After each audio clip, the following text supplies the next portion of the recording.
So ఇప్పుడు గుండె వ్యాధుల్లో చాలా రకాలు ఉంటాయండి. మనం మొదటిది మాట్లాడుకున్నట్లయితే హార్ట్ అటాక్లో ఛాతీ నొప్పి వస్తుంది, చెమటలు పడతాయి, పొట్ట భాగంలో నొప్పి ఉంటుంది, ఎడమ చేతుకు కానీ కుడి చేతుకు కానీ నొప్పి రేడియేట్ అవ్వచ్చు.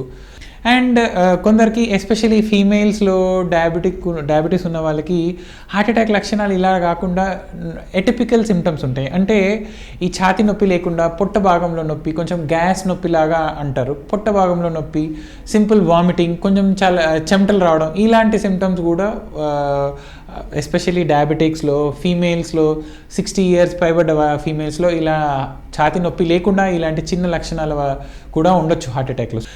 ఇంకా వేరే రకమైన గుండె వ్యాధులు ఉంటాయి. హార్ట్ ఫెయిల్యూర్ అంటాం. ఈ హార్ట్ ఫెయిల్యూర్లో హార్ట్ పంపింగ్ తగ్గినప్పుడు ఊపిరితిత్తుల్లో ప్రెషర్ పెరుగుతుంది. ఈ ప్రెషర్ పెరిగినప్పుడు కాస్త దూరం నడవగానే ఆయాసం వస్తుంది. అండ్ ఒక 100 meters 200 meters నడవగానే ఆయాసం వస్తుంది, పడుకోగానే ఆయాసం వస్తుంది. సో దాన్ని మా భాషలో ఆర్థోప్నియా అంటాం. పడుకోగానే దగ్గు వస్తుంది, ఎప్పుడు పడుకుంటే అప్పుడు దగ్గు వస్తుంది, కాఫ్ ఆన్ లయింగ్ డౌన్.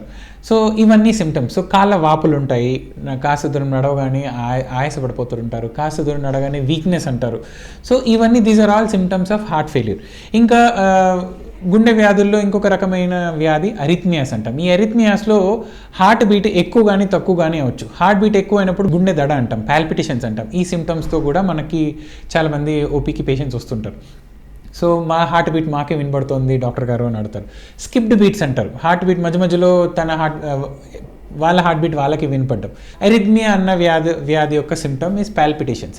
కొన్నిసార్లు కళ్ళు తిరిగి పడిపోతారు, స్పృహ తప్పి పడిపోతారు. Sudden loss of consciousness is one of the major symptom of arrhythmias.